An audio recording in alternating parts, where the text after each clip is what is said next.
हम मुसलमान इतनी बुरी तरह से भूल गए हैं कि आप सल्लल्लाहु अलैहि वसल्लम ने हमें ऑर्डर किया, डायरेक्ट ऑर्डर है कि इल्म हासिल करना मुसलमान मर्द और औरत पे फ़र्ज़ है।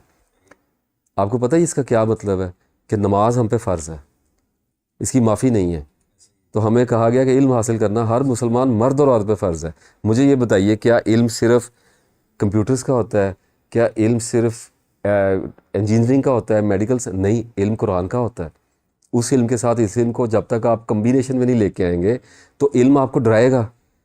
मैं आपको सच बता, आप किसी अंधेरी सड़क पे चले जाएं, लाहौर में चले जाएं, और आपको पता होगा दूर तक आप कोई रास्ता नहीं आएगा और मैं अकेला ही जा रहा हूँ, तो आपके ज़हन में ना कुछ ख्याल आएंगे, स्पेसिफिक थॉट्स आएंगे कि कोई स्नैचर आ सकता है, कोई चीज़ आ सकती है, कोई सांप आ। तो इसका मतलब है आपने पहले ये चीज़ें देखी हुई हैं, तो नॉलेज हॉन्ट करना शुरू कर देता है।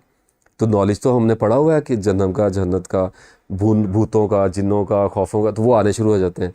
उस चीज़ को काम डाउन करने के लिए हमें कुछ ऐसा रिसोर्स चाहिए नॉलेज का जो उसको सेटिस्फाइड करे, रिस्पॉन्ड करे। उसके लिए आयात होती हैं कुरान पाक की।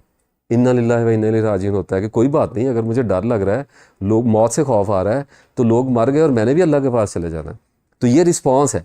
बेशक आपके माइंड को समझ आए ना आए, लेकिन आप इन्ना लिल्लाहि व इन्ना इलैहि राजिऊन की तस्बीह करनी शुरू कर देंगे तो अल्लाह को पता है कि इसने माइंड में जाके क्या करना है, इसने किस थॉट के पैटर्न को रिस्पॉन्ड करना है। अपने लाइफस्टाइल को अगर हो सके तो थोड़ा सा चेंज करना पड़ता है। रेडिकल चेंज नहीं कर सकते तो थोड़ा सा चेंज करना पड़ता है, कुछ चीज़ों में से रुकना पड़ता है, कुछ चीज़ों को थोड़ा सा एडजस्टमेंट्स करनी पड़ती हैं। नॉट मॉडिफिकेशंस के मैं बहुत सख्त खिलाफ हूँ, लेकिन कुछ चीज़ों को एडजस्ट करना पड़ता है।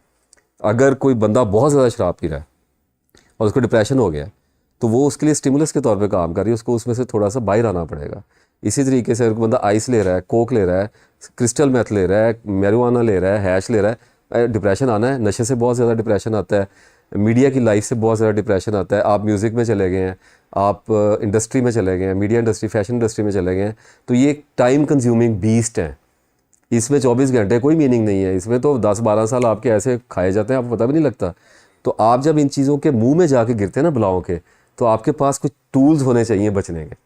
तो इसलिए मैं बार बार कहता हूँ कि आप ज़िंदगी की किसी भी स्टेज पे अगर बैलेंस करने की कोशिश करना शुरू करेंगे तो आपकी डिप्रेशंस, एंग्जाइटीज़ जो हैं वो नॉर्मलाइजेशन पे आना शुरू हो जाएंगी, थ्रेशोल्ड वापस आ जाएगा।